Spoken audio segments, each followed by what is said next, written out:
Shalom and good evening to everybody watching in the UK and good afternoon to everyone watching in the United States. This is an exciting episode of the Rabbinic Chevrusa in memory of Rabbi Lord Sachs Zatzal. My name is Rabbi Daniel Friedman. I'm the rabbi of Hampstead Garden Suburb Synagogue in Northwest London. And tonight is the continuation of a wonderful initiative that we are doing in memory of Rabbi Lord Sachs, studying, learning each of his books each month as a Rabbinic Chevrusa, a Chevrusa study session between myself and another rabbi, part of Anglo Jury. But today we take things a little further afield, and it's my pleasure and honor to welcome Rabbi Shaul Robinson of Lincoln Square Synagogue. Hi, nice to be here. Really, really nice to be here. Thank you, Rabbi Friedman, for your warm welcome. And not quite in the UK, sadly, but I already feel about as much as home as it's possible to be these days. So of course, Rabbi Sachs and United Synagogue have a global impact, and part of their global impact is yourself, Rabbi Robinson. You are our man in New York. You're there with our mission to be able to take the United Synagogue message to American juries. So thank you for being our man in the field. I'm certainly trying. Thank you. So I have to say, it was a real honor when you said yes to being part of this initiative. All of the other Rabbinic Chevrusas are here locally, and it's clear that you still feel very much an attachment to this country. But more than that, I was intrigued by your choice of book. Tonight we're going to be looking at Community of Faith. And just before we do, actually, I want to share with you a miracle, Rabbi Robinson, if I may. You see, I didn't own many of Rabbi Sachs's books, and I had to order them. So I went to Amazon, I ordered it. Amazon.co.uk, by the way, which makes this story even better. Amazon.co.uk. I ordered this book, Community of Faith, and what comes to you? You have to see this. So, oh my gosh! Yes. Yeah. So this is Wow. to Jack and Suzanne in admiration and friendship, Jonathan. So Right. the first thing we need to know, first miracle is that it's a signed piece by Jonathan Sachs. Right. Now, who is Jack? So there we see, this is where it came from. Can you see that? This belonged to Jacob Neusner. Wow. It was, yeah. Good heavens. Tell you, huh? Jacob Neusner, and what's more, Jacob Neusner, throughout the book, I actually have markings that Jacob Neusner has made as he has read. His, not yours. I thought that was a very industrious reader on your part. Good heavens. They're his notes, and it seems that his library was posthumously donated to the University of South Florida. Right. Somehow, it then made its way into the global secondhand bookstore and miraculously ended up on my bookshelf for us to learn tonight. Amazing. So an original Chevrusa that took place on a certain level between Rabbi Sachs and Rabbi Neusner is now taking place between the two of us. Good heavens. And I think that also connects the sides of the globe. Yeah, for sure. Absolutely. And some of the trends. He has observations to make about American Jewry, paths not taken, etc. So that's really a very, very interesting data point to get our discussion going. Sure. Yeah. So tell us, you lived here, you're from here, you were a rabbi here for many years. Tell us a little about your relationship with Rabbi Lord Sachs Zatzal and why you chose this particular book for us to discuss this evening. Okay, thank you. Well, I'll keep this part brief because I really do find Community of Faith, an extraordinarily important book, and one that's often overlooked, one of the more obscure books, one of the earlier books. But in many ways, a statement that really pre-shadows much of his incredible career as chief rabbi, and actually, in many ways, anticipates a lot of the moment we're in now, where we're going to have to very quickly start rebuilding community life after COVID. So a word about my own relationship with Rabbi Sachs. I'm from Glasgow, Scotland. I come from a very Anglo-Jewish, 3 times a year sort of original background, although our whole family has become somewhat more traditional. And I went to Israel thanks to my involvement in UJS, Union of Jewish Students. I went off to Israel to begin learning, and then decided to commit to smicha. And it's important to understand, actually, that even that is anticipated a little bit in the community of faith, because for me, young, keen, enthusiastic, but not particularly learned, university graduate, Jewish community leader, the community, the Anglo Jewry, had the wherewithal, had the institutions and the institutional foresight to be able to invest in the career of up-and-coming educators, of rabbis. Both myself, to get smicha, my wife, originally to become a teacher, were given grants, were generous enough to be able to go to Israel and live off and study for a number of years. Those kind of things, at least until very recently, were not to be taken for granted in the United States at all. So it's one of the many aspects of Anglo Jewry that probably everybody takes for granted.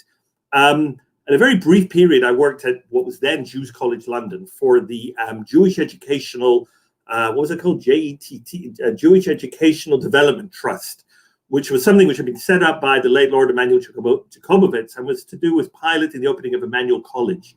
So I was working, not for, but at Jews College around the time that Jonathan Sacks became chief rabbi. There was this enormous amount of energy, a new moment in Anglo Jewry was coming.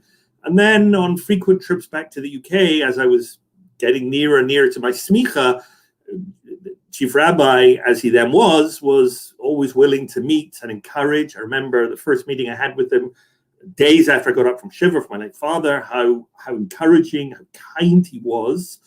But it was really when I became rabbi, first of all, Rabbi Cambridge University.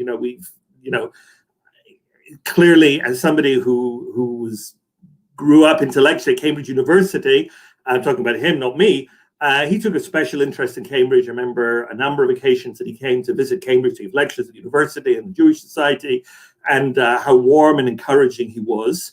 But as a rabbi, as what we would say here in America, pulpit rabbi in Barnet Synagogue in the Main, there were opportunities to meet with the chief rabbi. There were difficult times when the chief rabbi would make himself available for chizuk and encouragement, etc. But I would say really my real relationship began when I moved here and he would come as an international speaker. I think people who knew, if I may say, Jonathan Sacks from the 80s, 90s, and thousands and 2010s, watching his development as he became this world Jewish leader. And when he came to the point that he inhabited the stage of world Jewry, Lincoln Square Synagogue was one of the shuls that welcomed him from time to time over the last few years. It's impossible to imagine he won't be back again. It's heartbreaking to imagine he won't be back again. But not only would he speak to a packed shul, but he would speak in a way that promoted Judaism and Torah, that made everybody in the room feel proud to be Jewish. Many times you hear a speaker, a scholar, guest speaker, and their basic message is either how brilliant they are or why everybody else is wrong, or look at far more about the problems in the Jewish world than any solution. Not only was Rabbi Sacks chief rabbi, not only was he sit at the front, at the edge of your seat, brilliant and compelling, but he filled you with pride and excitement that you were part of Judaism, things that you took for granted and as obvious and as kind of priced in suddenly became thrilling and compelling again. And that's true in private conversations as well. And maybe to set the scene of this, and I'll just say one thing and we'll see why the tie-in with the book is. But I remember on one particular trip, and it was really the first trip that he'd gone from being an important figure, the chief rabbi of the UK, to being Rabbi Jonathan Sacks is coming to town. It was a big deal. And I remember walking to shul with him. He stayed in a hotel in the Inner Lane, and I were walking to shul. And he stopped. He got to the corner of 72nd Street and Broadway, about 3 or 4 blocks from our shul. He stopped and he said, Shaul, who's davening today, who's a chazan, it's Sherwood Goffin, Olav Shalom, passed away, but he was still a chazan then. And he said, how do we make sure the whole shul sings? Now, this was remarkable to me. He was about to speak in what turned out to be, not only in terms of COVID, but nowadays unthinkable, but, a shul that where, as somebody put it, even the little old ladies were giving up their seats to literate older ladies. Everybody understood. There were streams of people passing us on the way to shul. This was going to be a great occasion. 700-800 people were going to be in shul to hear him, and this was going to be a packed to the rafters occasion. His focus was not on how brilliant am I going to be, but is how can we make shul sing and just be extraordinary today. And that was something that, and he said, and he huddled with the chazan before davening to talk about this nigun and this tune and that tune. And that was something. I remember Jonathan Sachs is often over for all the books and all the, and which are extremely important. Thank you so much, Rabbi Friedman. I love the opportunity of having the Rabbinic Chevrusa and doing this and being part of this very, very special community. Remember, Jonathan Sachs, as well as the shuls and as well as the books and the university and the degrees and the ideas, was also the Shabbaton choir and the Lionel Rosenfeld and Jim Kramer and Johnny Turgel, that movement of just beautiful singing and uplifting davening and shul. That was no less important to him. And he was all about shul and all about vibrant, uplifting, pride-filling, happy, packed to the rafters moments of just being in love with Judaism. So those are that memory that I shared with you now it will never leave me. It's my fondest memory. I'm stopping in the middle of crowded Broadway saying, Shaul, but how do we get the shul to sing today? That was pure Rabbi Sachs. So back to you, Rabbi Friedman. Thank you so much, Rabbi Robinson. I mean, just to hear the way Rabbi Sachs thought about shul, really, like you say, it's such a segue for the discussion today. Today, the discussion about community of faith, a book that was written 25 years ago in honor of the United Synagogue's 125th anniversary. Now, this year, or this past year, we have celebrated 150 years, the sesquicentenary of the United Synagogue. I only know that word from, I was in Canada 2 years ago when we had the sesquicentenary. But that's 150 years. And shul meant so much to him. He didn't grow up in United Synagogue, and Correct. United Synagogue, though, became synonymous with Rabbi Sachs. And now just bringing that insight really demonstrates that Rabbi Sachs not only grew into United Synagogue, but United Synagogue perhaps grew into Rabbi Sachs, and he was the next stage of the evolution of United Synagogue. I see that we have a comment that's come in. I do encourage our viewers, please do place your comments and questions as we go through this evening. Rabbi Robinson and I would love to respond to some of the comments and questions in the chat section on Facebook. So without further ado, we'll get into the book itself. And I'm going to begin by discussing chapter 1 in Community of Faith.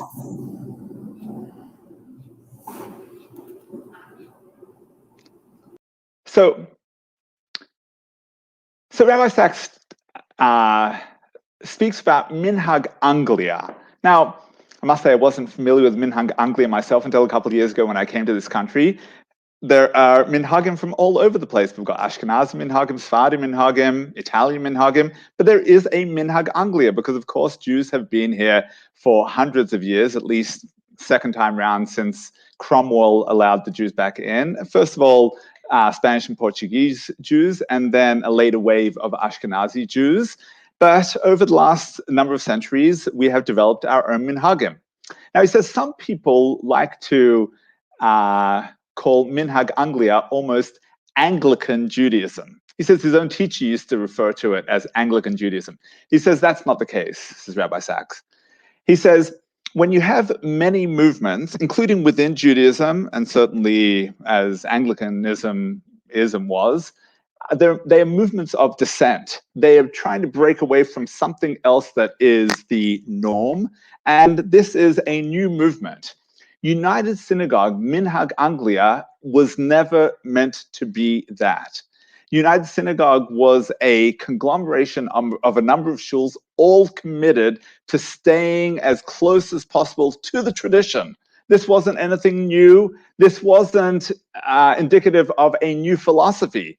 Rabbi Sachs contrasts United Synagogue with other ideas such as Torah Derech Eretz, Torah Mada, modern orthodoxy. He says all of those are philosophies, ideologies. United Synagogue was never meant to be its own philosophy. Rather, it was meant to be that embrace of bringing all Jews together from all walks of life to be able to be that broad tent that we can all daven together.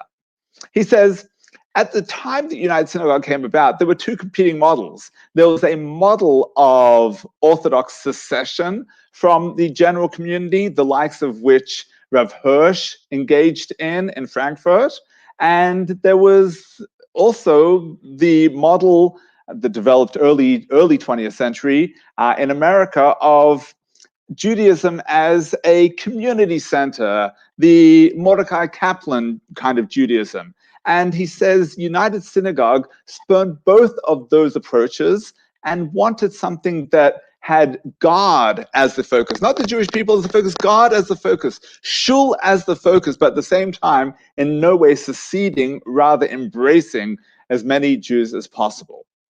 Now, what's important about United Synagogue being in the center and about the community is in the attempt to be able to reach out to the community, there's a mission there. The mission was, well, it began from a deficiency whereby if you were a member of a shul, then you were taken care of. And if you weren't a member of a shul, then who was going to bury you? Who was going to take care of welfare needs? United Synagogue came together and said, we are a community. We are all responsible for Anglo Jewry. And so once all of the shuls were together as part of this United Synagogue, then it didn't matter about who was a member of where. We are all responsible for the klal, the needs of the poor. Nowadays, already Rabbi Sachs speaks about the fledgling campus movement, which today has grown by leaps and bounds, serving our young people on campus. Who's going to do that? They're not part of a shul in most cases, but we're there serving them as United Synagogue. So it's interesting. Nowadays, we have a lot of organizations that service certain areas. We have welfare organizations. We have kiruv outreach organizations. What's different about them versus United Synagogue is that they are not membership organizations. They're charities, nonprofits, NGOs. They're being serviced by charitable dollars. So there's no real ownership. United Synagogue, when we have the mission of looking out for kids on campus or welfare or outreach, serving the community, it's as owners of the shul, members of the shul, I am part of that mission. I'm not just giving you a donation to take care of those things that you are passionate about. No, I am part of that mission myself. That's what you become part of as United Synagogue.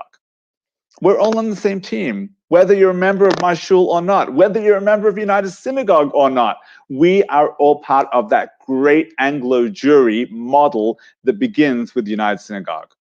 And that's why, and I think people sometimes miss this nuance, that's why the chief rabbi is the representative of all Anglo Jewry, even though officially on paper he works for the United Synagogue.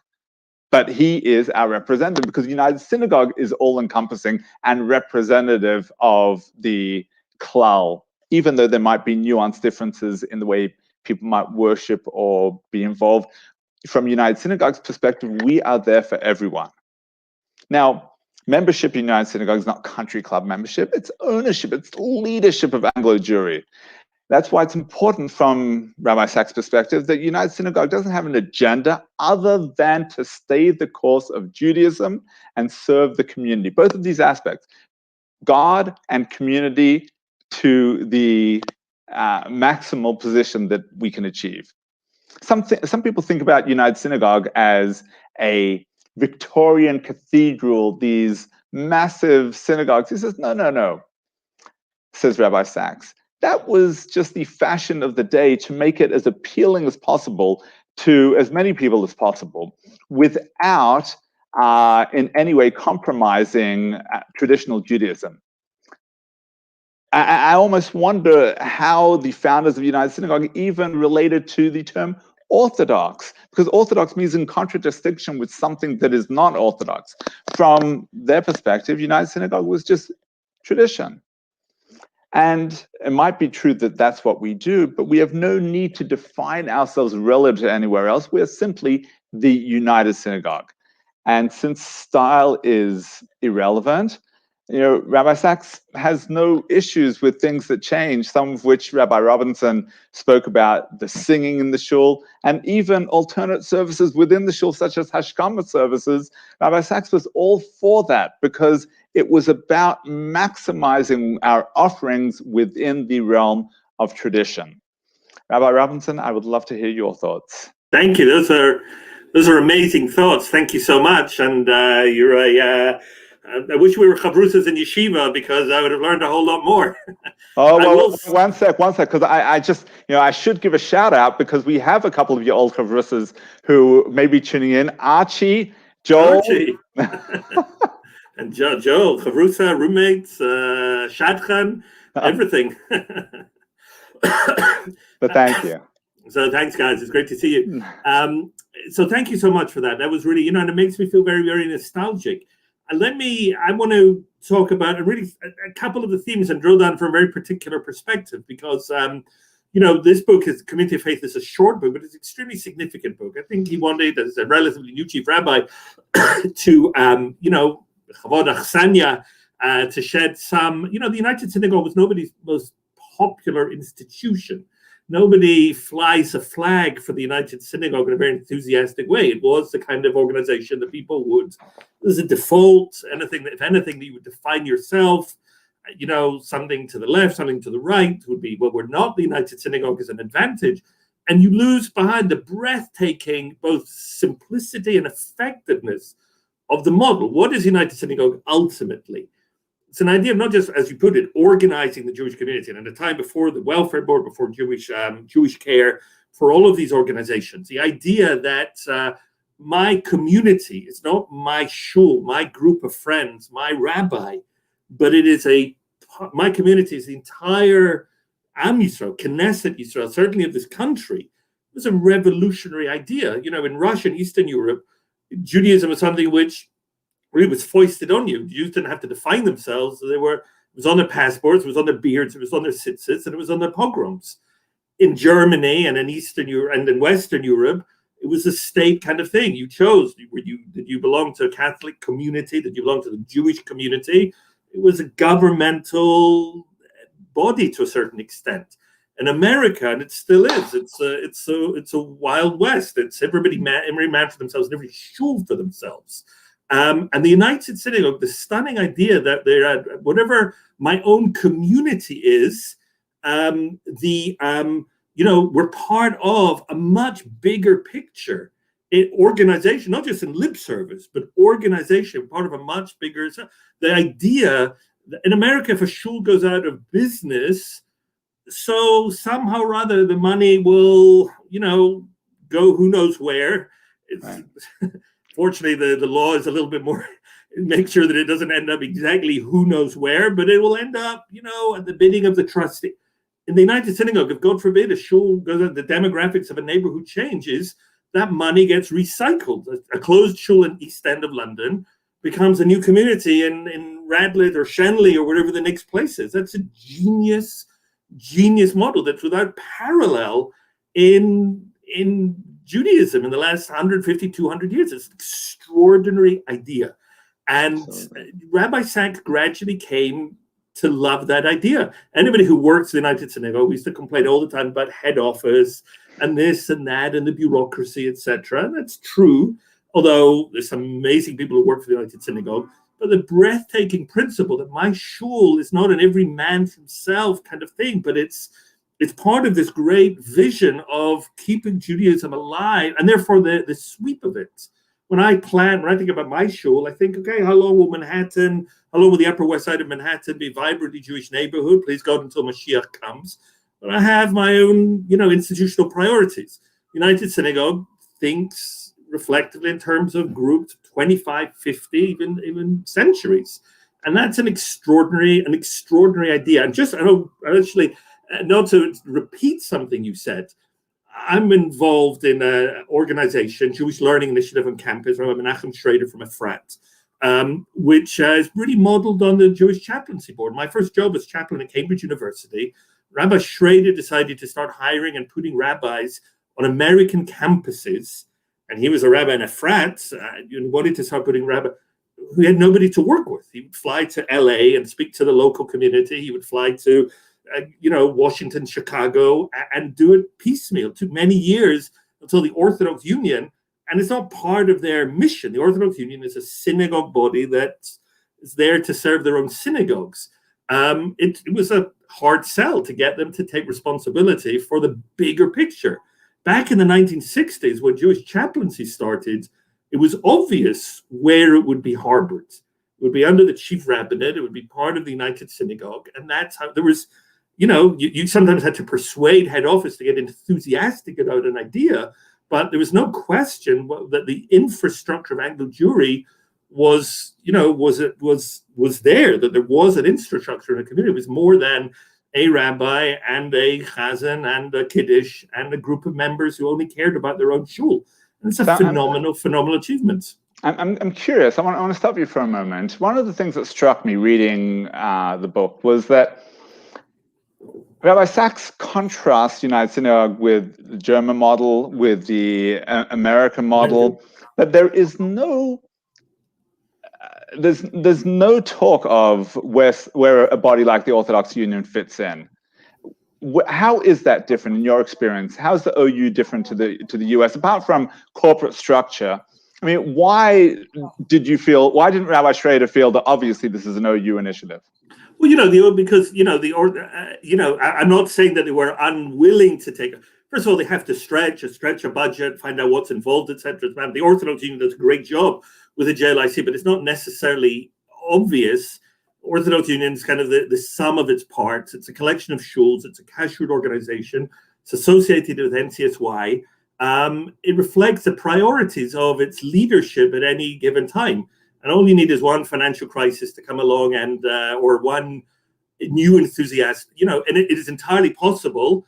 And I'll say this, I'm going to ask any American to be muted in 1 second, but I'll say this right now. It is entirely possible that you would have lay leadership of the Orthodox Union, entirely possible, especially with the direction of modern Orthodoxy right now, would say, you know what, we're actually not in favor of encouraging modern Orthodox kids to go to campus. We want to encourage all our kids to go to Yeshiva University, to Stern College. So what are we busy putting rabbis on Columbia for? I don't want my children, I want my neighbors sending their kids to Columbia. I want them to go to YU. Let's cut, JLI, so, and that's entirely feasible. It's entirely possible that some generation of leaders in the OU would do this. Here's the interesting thing. Our shul gets a bill from the OU every, year or two. And we have a discussion. Well, do we need to pay this? It, or don't we? Nothing's going to happen if we don't. They're not going to stop sending us emails. The emails are free. And they're not going to stop sending us the amazing Jewish Action magazine and the OU Pesach guide, etc. We're not going to not be able to buy, food in the supermarket with the OU on it. So it's not a membership organization. It provides services to shuls, but it's a very much transactional kind of thing. If you feel we're serving you, then pay your membership. That's why shuls belong to the OU and the Young Israel. They're not competing organizations. The OU, the United Synagogue is an umbrella. They are mastering the resources, burial, and all sorts of things that come as part of it. It's a very different kind of relationship. Right. All right, thank you. Let's move on to chapter 4. Rabbi Robinson, would love to hear your thoughts on chapter 4.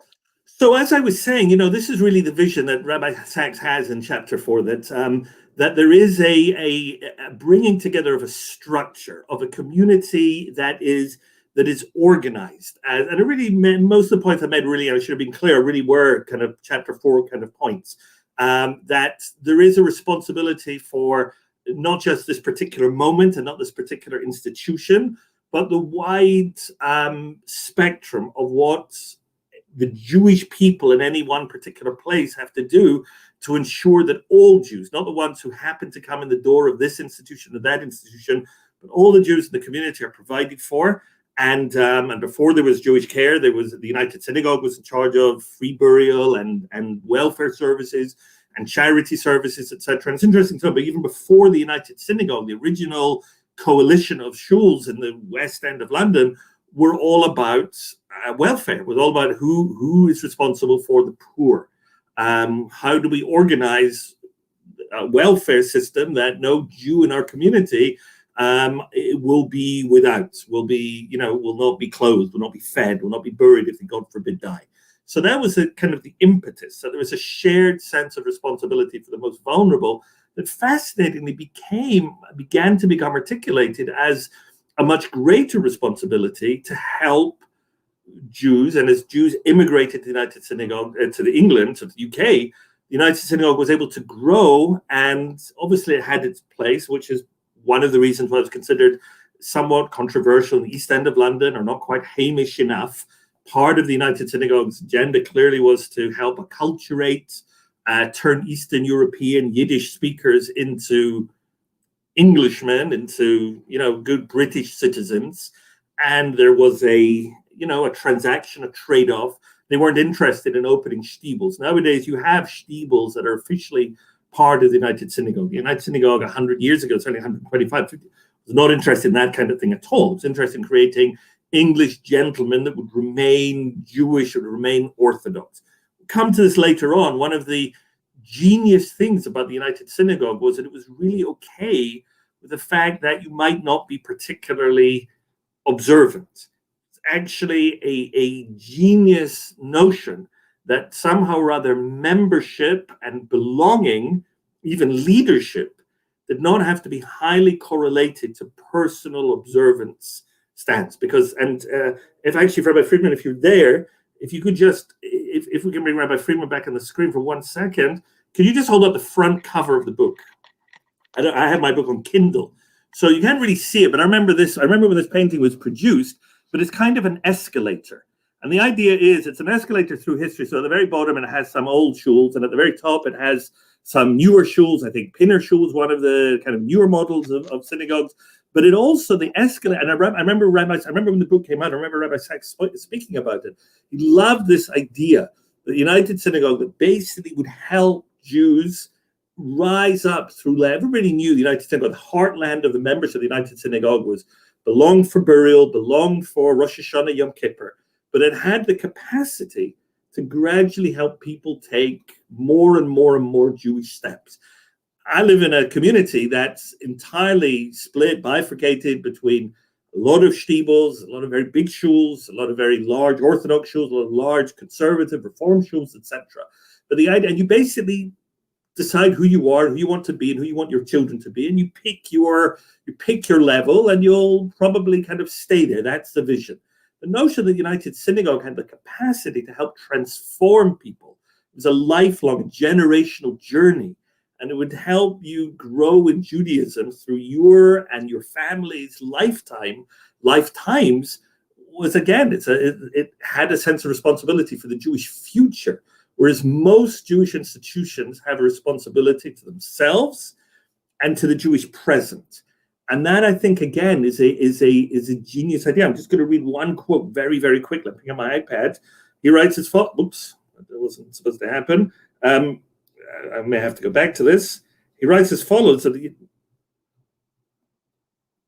obviously not as good as this. Okay, my tech fails me as soon as I tried it. But he basically writes that the United Synagogue's job was to provide a home for Jews regardless of their level of observance. And we'll say more of this in a second. But let me just say one more again about Rabbi Sachs. A lot of people don't, Rabbi Sachs, of course, is remembered, revered as chief rabbi, as intellectual, world leader, world spokesman for Judaism and for religion. He started off academic and then a pulpit rabbi. I moved to London in 1987. In the summer of 1987, a million years ago, to become something at UJS in London. And I started davening at Dunstan Road Shul. And Dunstan Road Rabbi Daim Ben Sok had recently become the rabbi there, but it was still very much a shul that had been Rabbi Sachs' shul. Before he was chief rabbi, he was in Marble Arch and Jewish College. And Rabbi Sachs, in his day, was a phenomenal programmer. He made adult education programs that were unique, that were innovative. They had Shabbatonim, they had retreats, they had young family learning opportunities, etc. There were amazing opportunities to make shuls and communities, innovative and growing places. And the idea that we're going to take you on a journey rather than just kind of accept you for who you are. That's so obvious now, but it wasn't obvious 150 years ago. It wasn't even that obvious 25 years ago, certainly not 40 years ago. So, Rabbi Sachs was somebody who was really all in the United Synagogue. He came, as you said before, he came to love the idea of the United Synagogue and the mission of the United Synagogue. And I remember once, and this is my personal, one of my personal Jewish stories, and the way that I try and run my shul, Lincoln Square Synagogue. And somebody asked a question about short-term and COVID and social distancing and singing, and it's much more. When I decided to do this book, Community of Faith, it was, first of all, because it was months after you asked me, so something I didn't have to worry about for the time. And it was kind of a vague idea. It did not occur to me how relevant this book is in terms of restating a vision for shul. We have all become, in the UK, in America, all over the world, social distancing is not just a moment. Communities will need to be rebuilt. We'll need to rediscover urgently, how do you recreate community when community's been closed? Your shul, and I mentioned this to you on the phone yesterday, Rabbi Friedman, but Hampstead Garden Suburb has won itself an amazing, and your personal rabbinic leadership has won itself an amazing name for servicing members throughout COVID in terms of chesed and welfare, and it's extraordinary. And at the same time, every shul has a duty, an opportunity, and an urgent need to help recreate community. We have no idea how different the world will about to emerge into. People may be afraid of crowds, may want an atomized, individualized experience in many aspects of their life, and shuls will have a momentous task on their hand of rebuilding communities in a way that is relevant, that feels safe, but also helps people back into community life. So one very quick story that I tell from my shul all the time. I was living in Golders Green in one of the flats above one of the shops in Golders Green Road. And I gradually discovered the Stiebel world. I never made it over as far as over to Norris Lee. I didn't know the Greenwoods in those days. And I started discovering Gosjoke Stiebel and Bridge Lane and so on and so forth. So one Shabbos, I was back in Dunstan Road, and a man who frequently invited me for meals came up to me and said, "Paul," my name was Paul in those days, and he said, "Paul, it's great to see you." And this individual, Phil Freiberg was his name, dentist. I said, and I went to his house for Friday night dinner. I said, "Phil, I don't understand the question. You're religious. You're properly Shomer Shabbos. Why do you daven here in those days, relatively empty, big United Synagogue? You could be up at, Bridge Lane. They bring you Kiddush to your, you don't even have to get up from shul. They bring you a little shot of whiskey and some Parkway Fluden, and it's amazing. Why don't you, and everybody's frum, and it's so warm, and it's so Hamish." And he said to me, and I'll never forget this, he said, "I daven in a shul." He said, "I want to daven in a shul. If somebody walks through those doors, the only thing we say to them, we don't say to them, 'How did you get here? Did you drive? Where did you park your car?' We say to them, 'Good Shabbos. It's great to see you.'" And that's the way I try and run, even in the middle of modern Orthodox Upper West Side. That's the way I try to run my shul, because that is United Synagogue, that everybody is at home. Nobody should walk into shul ever and feel like an outsider. And we get that. We Anglo-Jews get that. It's an incredibly radical idea from anywhere else in the world. And we have to keep focused on that mission. But that's United Synagogue through and through. And Rabbi Sachs came to love that mission. It's really powerful, Rabbi Robinson. I think about your predecessor, who is known to, I think at one point, Rabbi Riskin got up at one of the RCA conventions and he says, people go around asking one another, rabbis ask one another, so what percentage of your shul is Shomer Shabbos?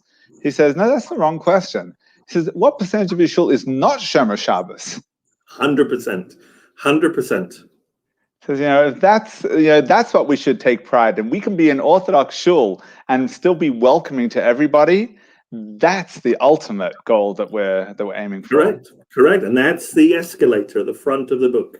Yeah. All right, so let's move on to chapter 8, if we may.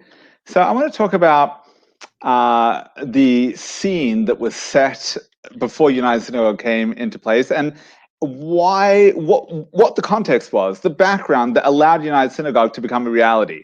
So according to Rabbi Sachs, there were already institutions in place that Rabbi Robinson made reference to that were part of the Jewish community here in England, such as the Board of Deputies.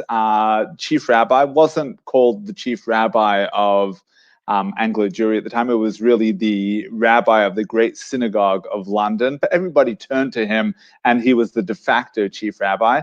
So because of some of these institutions, the pieces were in place to be able to create this great institution of United Synagogue. He contrasts it with America, where there was an attempt, Rabbi Jacob Joseph, to have a chief rabbinate, but before they knew it, there were competing communities, each claiming to have the chief rabbi. And I mean, it's something that I think still goes on in some parts of the former Soviet Union. But it didn't work. It worked in this country, in England, because those institutions were in place, even if they weren't formally in place. But then the question that he poses, but not explicitly, is one of personality and character. And Rabbi Robinson, you spoke about Rabbi Sachs's ability to cover all the gamuts of Judaism, from his academia to his commitment to shul services to programs. And he talks about the Jewish Chronicle obituary for Chief Rabbi Nathan Marcus Adler. And the JC said that if not for him, traditional Judaism might have collapsed. So what does that say? Is this just a matter of personality? Is the success of United Synagogue simply a function of Chief Rabbi Nathan Marcus Adler? He also talks about some of the role models of the lay people who were committed to their traditional Judaism, such as Baron Nathaniel Rothschild. Upon being admitted to the House of Lords, first thing he does is he goes to Whitechapel to daven that this new freedom not impinge upon faith. He talks about Sir Moses Montefiore. He says, when Germany, they had the 19 letters, they had the book. In England, we had the man. We had role models, people who were committed to tradition and at the same time able to be good Englishmen. And he says, what did Chief Rabbi Adler do? Well, anytime anyone wanted to introduce an innovation, he says, well, we can do that even better, because the innovations at the time were things like introducing a choir, not letting little kids run around the shul, ruining the decorum, allowing a break in the middle of the morning services. And so he was able to keep things dynamic enough, but it was these little things that were bothering people. So again, one wonders when reading it, whether that would work today. The innovations that people are looking for today are more, I don't know if you want to call it substantive reforms, things like women's participation, things that maybe we can't, as an Orthodox community, be as flexible as Rabbi Adler could have been in the 19th century, when the reforms were more of style than substance. And I want to share with our viewers here this evening. And once again, I do encourage people, please do post comments, questions. Would like to take a couple of questions as we reach the end of the discussion this evening. But something that was pointed out to me by a prominent member of my community recently, is that what you find in the United Synagogue, the phenomenon is that the people who are most reticent to change are the people who, in some ways, are the least observant members of the community, because the traditions of United Synagogue become the traditions of their Judaism. And so move anything in any direction and, they feel the rug is pulled out from beneath them. Now, I'm not sure if that's a function, if that's indicative of 21st century or late 20th century Judaism, because it doesn't necessarily seem to be the model in the 19th century when there were these minor changes that were happening, or maybe it's a function of the changes being greater than they were back in the day. He also notes, Rabbi Sachs notes, Chief Rabbi Hertz, Joseph Hertz, who was a graduate of the seminary, JTS. At the time, of course, JTS wasn't as polarized to modern day conservative Judaism as it later became. But Chief Rabbi Hertz composed the Hertz Pentateuch.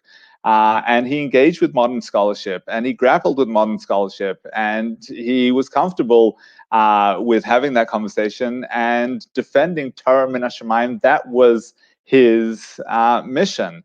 But unless one is willing to have the conversation, unless one is willing to put those things right there in the text, then one runs the risk of people looking elsewhere. And I think that's also something that's unique to and important about the United Synagogue model, the willingness to engage on a certain level.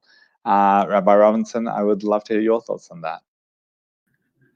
Yeah, sure. Look, those are extremely important points, and we all know that in terms of one of the incredible features of the United Synagogue was both its kind of what originally would be seen as very kind of conservative view to it stood as a bulwark against the early reform movement in this country, and it accepted certain compromises for certain shuls, etc. It's interesting, there was never one size fits all. There was an old East End synagogue, and there was a Hampstead synagogue, not Garden suburbs. In the back 100 years ago, 80 years ago, very different kind of institutions, and very diverse kind of institutions.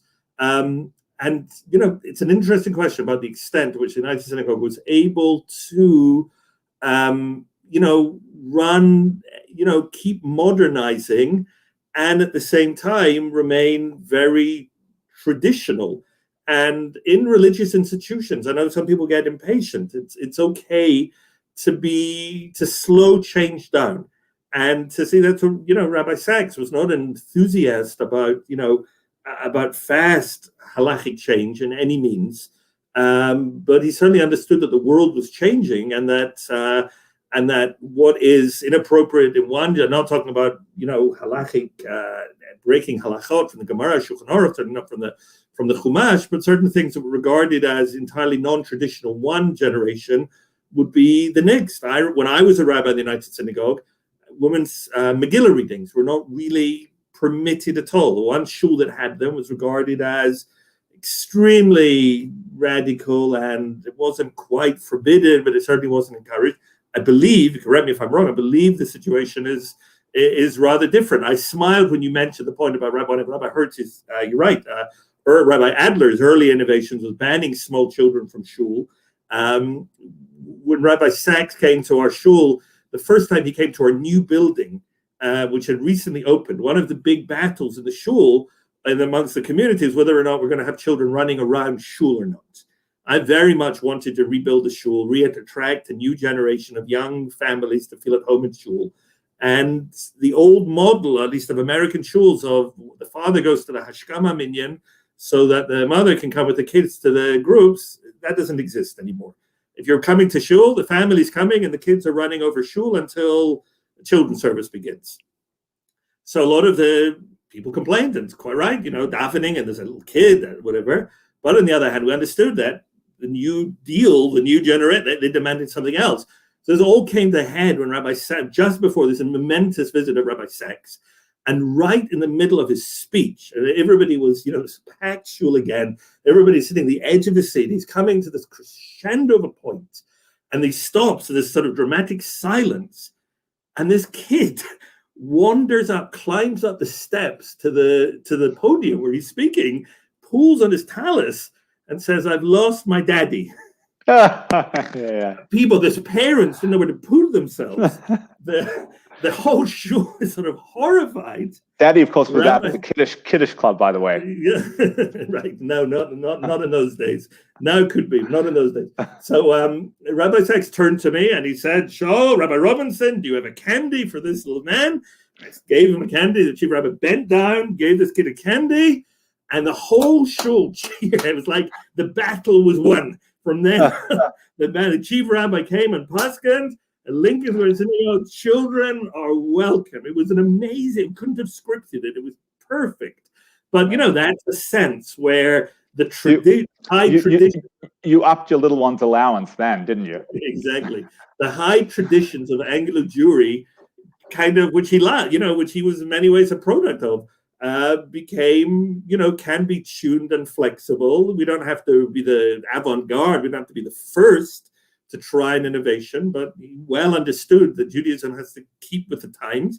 And the United Synagogue, I think really gets that. I think the Bet Din gets that, and it does have that remarkable, change in orthodoxy will always be incremental. It's frustrating to many, many people, but that's for all sorts of extremely good reasons. That's the nature being a part of a halachically committed community, that you don't run headlong to follow the trends of the moment.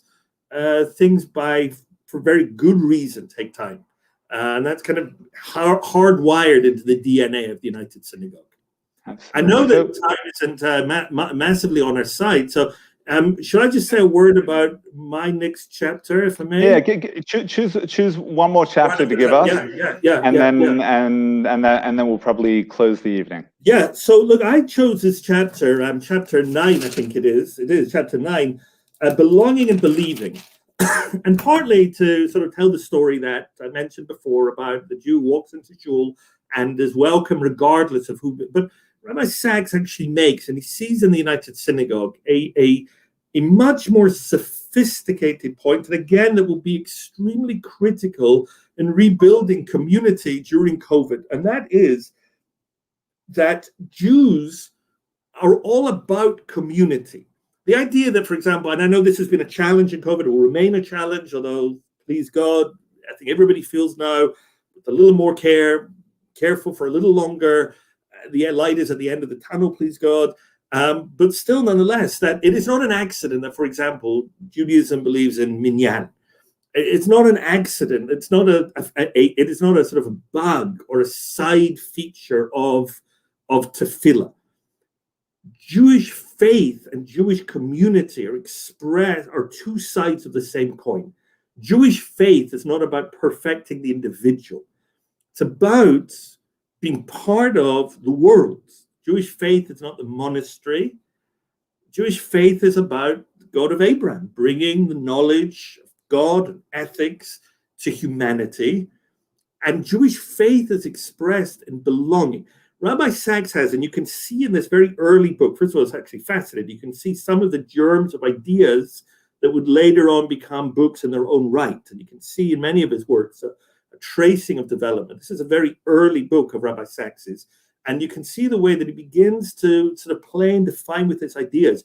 He believes, I'm going to read a paragraph, only against this background can we understand how faith in Judaism can be a communal phenomenon. The key concepts of Judaism, creation, revelation, redemption, do not refer to the relationship between God and an individual soul. They refer to the relationship between God and humanity.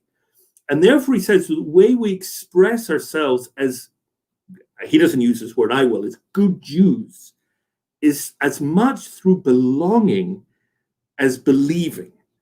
I'll say, because I'm not your rabbi, just some guy who lives a long way away and it's the middle of the afternoon here and it's a different time zone.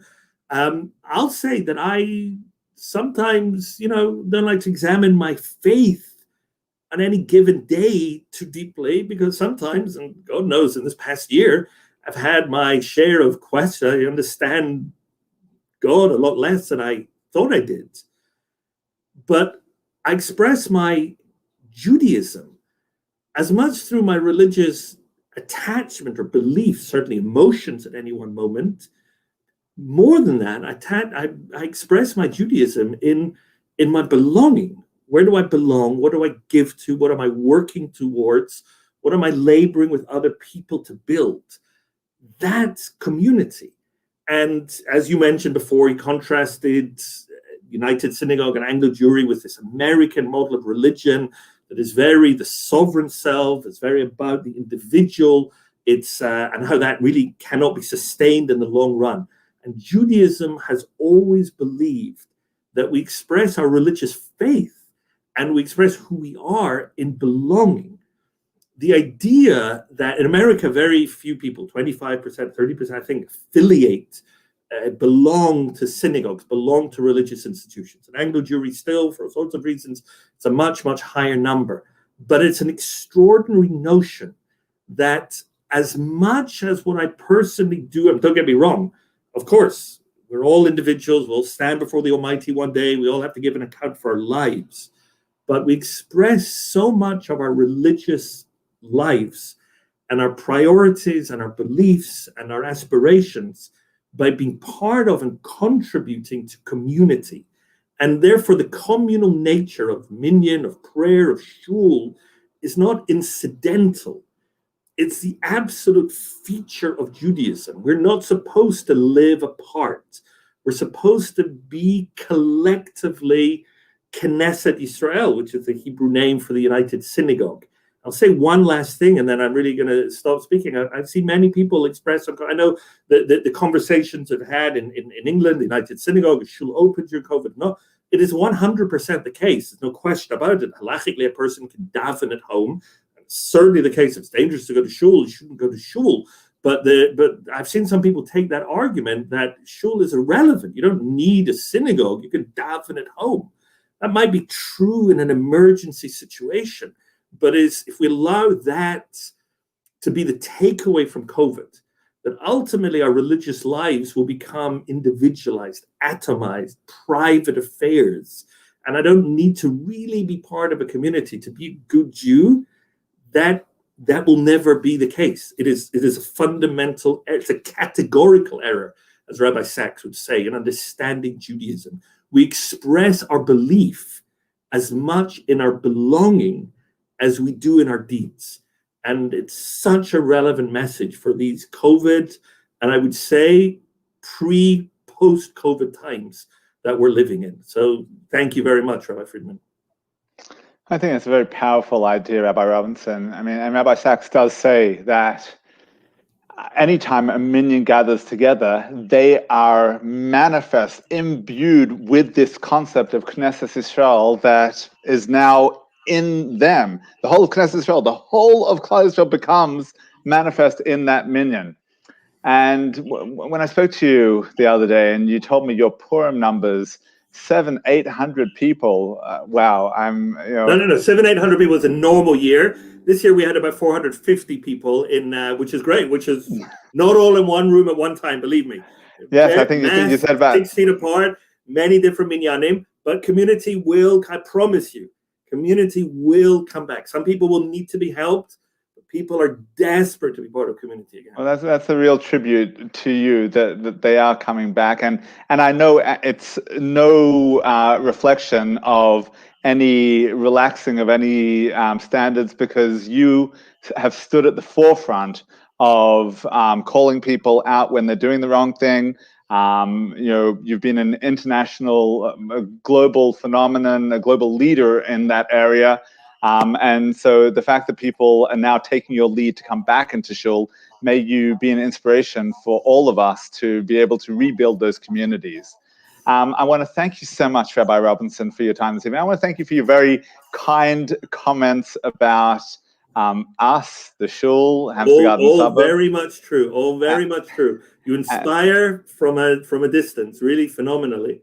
Well, thank you, and likewise, Rabbi Robinson, like I said to you the other day, you are a cult figure here in this country, one of the great Anglo rabbis of our generation, I want to thank Edward Howard in the background, who has put together this evening's program so smoothly.